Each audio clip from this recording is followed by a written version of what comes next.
I often wonder when I think about the Hammerklavier, um, what it means to play it on an instrument that is like an instrument from the period, or is an instrument from the period. Um, After all, I think we could have all sorts of really good, quite obvious reasons for playing some of the earlier piano sonatas on instruments from the period, because Beethoven played them a lot on those instruments, and so did other people. And whatever we think we're doing when we play these pieces and try and draw inspiration from a different kind of technology that was around at the time, we're obviously participating in some kind of conversation or dialogue with history when we do it, because this is what people use. These are the tools people really use to play this music. And yeah, of course, we can't go back in time. We have different audiences, different attitudes to what this music is, different standards, entirely different aesthetic regimes. But nonetheless, we learn something from being close to these technologies that Beethoven and his contemporaries were close to. Now, the reason I sort of bring that up in connection with the Hammerklavier is because the Hammerklavier doesn't really have a performance history in relation to its own time. Certainly, publishers were keen to publish this music. Beethoven was the most famous composer in Europe, arguably, in the 18 teens. You know, he'd just seen the peak of his lifetime celebrity at the end of the Napoleonic Wars during the Congress of Vienna, which ended in 1815. So, of course, any publisher would want to publish his music. But could anyone really play it? You know, he tried to earn extra money by publishing this piece, not just in Vienna and in German-speaking environments, but also in London, because probably his most celebrated student, or one of them, of his lifetime, Ferdinand Ries, was in London at the time, making a name for himself, doing Beethoven impersonations.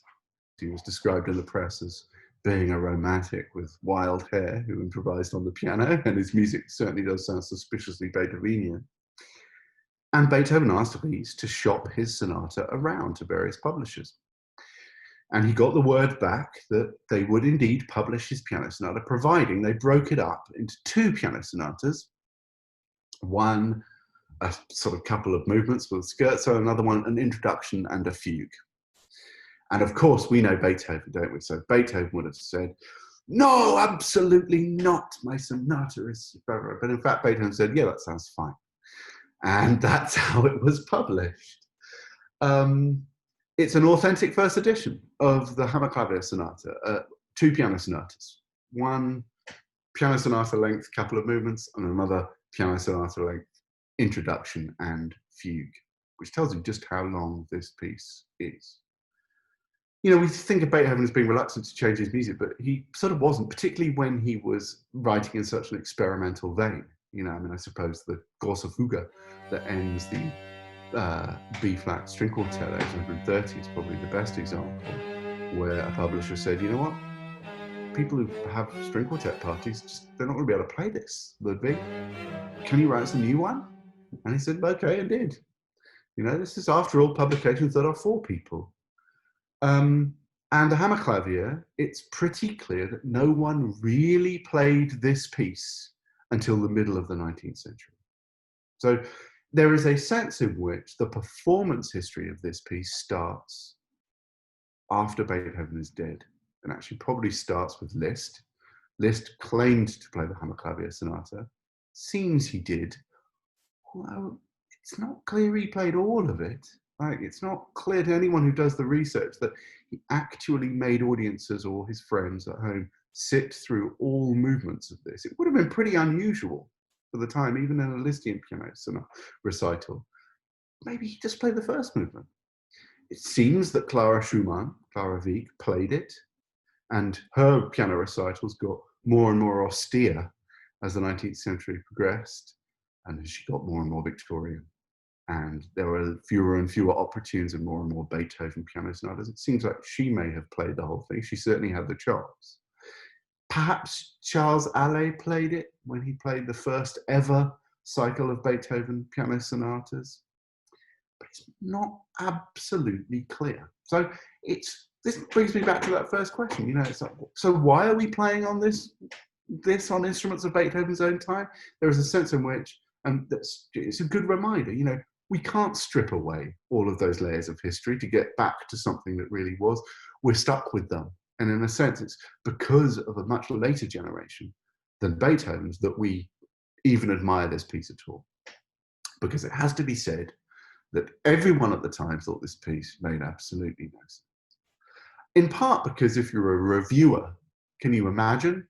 You know, your job is to review this piece and it lands on your music stand and you think, well, I'll just have a quick hack through the Hammerklavier and see how it goes. It's not going to tell you very much, any more than sight reading the Ninth Symphony is going to really give you a good sense of how that piece goes either. And that tells us something, I think, too, about this new aesthetic that is brewing in Beethoven's late music, which I think we could do worse than call modernism. You know, it's certainly a form of early modernism.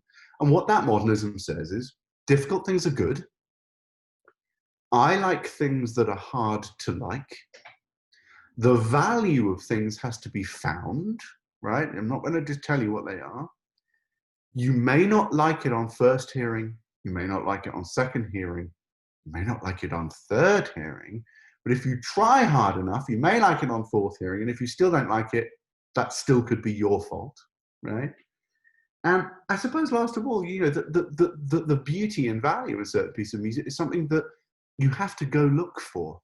You know, you actually have to draw out of this music the things that are valuable about it. And that involves a kind of special sort of contemplation, a special, maybe even kind of close reading or experience of this music.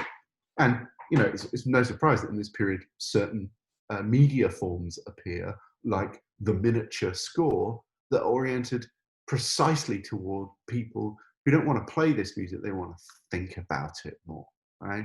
And Beethoven is becoming a composer that you think about more.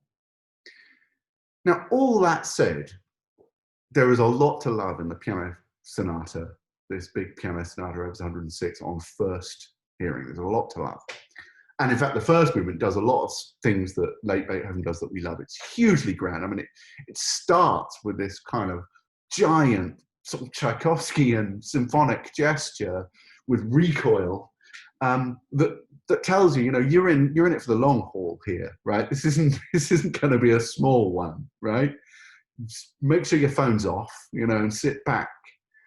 And yet it contrasts this gesture with this intimate lyrical voice that Beethoven so loves in his late music. And this constant contrast between unbelievably complex public style utterance or unbelievably complex sort of arcane philosophical utterance, and then a sort of lyrical immediacy is one of the things that keeps you going throughout this music, and indeed a lot of his late music, you know, the late string quartets, being probably an even more exemplary instance. So we get this giant first movement. Now, of course, if you look very carefully, you will hear all sorts of things. Thematic manipulation, things that, as the famous German musicologist Karl Dahlhaus once called sub-thematic, things that happen under the surface, you know, da-da-da-da. We can all hear that that's the motif. And we can all hear when it comes knocking on the door again. There are certain things that Beethoven does in his late piano sonatas that you can't hear unless you're really straining your ears to hear them. Or even if you're playing it or you're looking at a score, does that mean that they're of no value? I don't know. It seems to me that it's important that they're there. And it's important philosophically for this music that it's doing all kinds of operations that you can kind of intuit very dimly are happening without ever actually apprehending in an unproblematic way. We get a crazy scherzo, pretty common from the Ninth Symphony, that kind of vibe.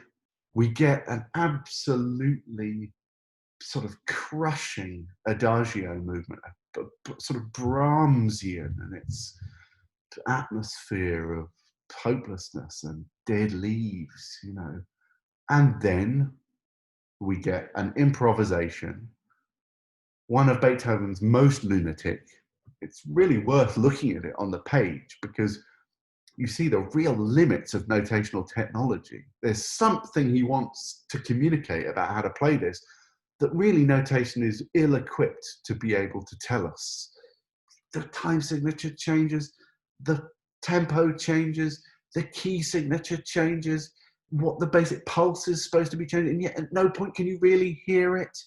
And it suddenly there are great ruptures and gestures from nowhere, fragments of what comes later broken up and shown to you and are completely out of context, as if he's sort of expecting something to happen.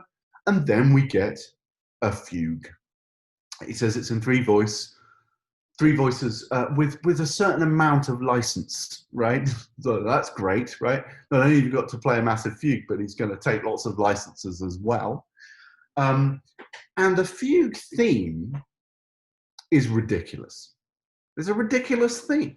You know, the point about a fugue subject, right, is that every single time it comes back, you're supposed to be able to go, oh, that's the one, right? And I could probably hum it for you. You know, the C minor fugue from Book 1, Bach. There you go. That's a terrific fugue subject. This one has little downward scales, and then it has an enormous warbling kind of voluble series of completely excessively loquacious turn figures, all sort of babbling on top of each other. And then once it gets to the end, the counter subject is this bizarre set of leaps that across sort of more than an octave. I mean, it's completely bizarre. It's the idea that you would make a whole fugue out of this such a thing is almost it's almost itself a some kind of modernist trick, right? And look, I've got something that is so ill-adapted to being used for this fugue, and yet here I am elaborating it. And not only elaborating it, of course, what does he then do? He does every single fugal operation that it's possible to do on it. He does it backwards, he does it upside down, he does it quicker against slower, he does it slower against quicker. He has lyrical episodes, he has angry episodes, he has comic episodes. Getting through this piece, let me tell you, is exhausting for the player, right? If you think listening to it, you're finding it exhausting, have sympathy for the player here. And it could well be that for the performer, this is part of the aesthetic, right? In fact, the idea of playing this in an effortless way, you know, sitting there, put the old flippers on the piano and just toss it off out of Horowitz, is in a sense to do violence to what this music is about, because this is music of effort, you know? This is music, I think, that puts the struggle, not just of Beethoven's own expression, not just the technical struggle of producing something so immensely complicated that it defeats the human ear, you know, but the physical struggle of the player to do the impossible and somehow compress all of that data down into the limited topography of the keyboard and your 10 fingers.